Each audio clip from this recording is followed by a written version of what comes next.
2008માં મને પહેલી બે દીકરી હું કન્યાદાન કરવાનું જ્યારે મને અવસર ખાતો ને કહેવાય છે ને કે એક તમે સારું કામ કરો ને એટલે તમને તમારું જે માઇન્ડ છે ને એ દિશામાં કામ કરે એટલે તમને મજા આવે, તમારા મનને આનંદ થયો, તમારા હૃદયને શાંતિ થઈ તો એ કામમાં તમને પછી વધારે પડતો વધારે ઇન્ટરેસ્ટ આવવાનો. 2003થી 2007માં મારો સમય બહુ ખરાબ અને ત્યારે હું આમ તો જીવતો હતો પણ આમ જોવો તો હું એક મૃત્યુ પામેલા માણસ જેવો. ક્યારે મને એટેક આવી જશે, ક્યારે મારો જીવન સમાપ્ત થઈ જશે મને. પણ એ વખતે મને મારા પરિવારમાં વિચાર આવતો, મારા છોકરાઓના નાના નાના એનું શું થશે, આવું બધા મને વિચારો હોય.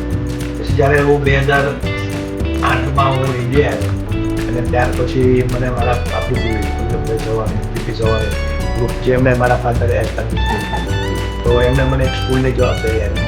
તો બધા કરતાં પહેલું કામ એ કે એ બાળકોના પપ્પા એની ફી આપે કે એ મમ્મી જે જુદો થોડી બેન છે એટલે એ પ્રેશરમાં ધ્યાન લગ્યું. પછી ત્યારબાદ મારા ફાધરની બર્થડેમાં મેં એ પ્રોગ્રામ કર્યો સુરતમાં 272 સ્કૂલોમાં અમારા ચાર્જ થયા કે જેના પપ્પાને એની ફી ભરવાની.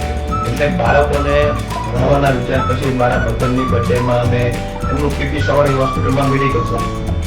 પછી દીકરીઓને કોલેજ સુધી ભણાવવા એ વખતે બેટી બચાવો બેટી પઢાઓ અને જે સૂત્ર બહાર પડ્યું તો દીકરીઓને કોલેજ ગ્રેજ્યુએટ થાય ત્યાં સુધી આપણે એમની ફી ભરીએ. ત્યારબાદ દીકરીઓ ઉંમરલાયક થાય તો એના મેરેજ આવ્યા, પછી મેરેજનું કામ ચાલુ થયું. મેરેજ પછી પાછું એમની મેટર્નિટીનું કામ ચાલુ થયું. મેટર્નિટી પછી ક્યારેક કોઈક અમારા જમાઈના એક્સિડન્ટ થયા તો એ વળી પાછું એનું મેડિકલ ચાલુ થયું, પરિવારનું મેડિકલ ચાલુ થયું.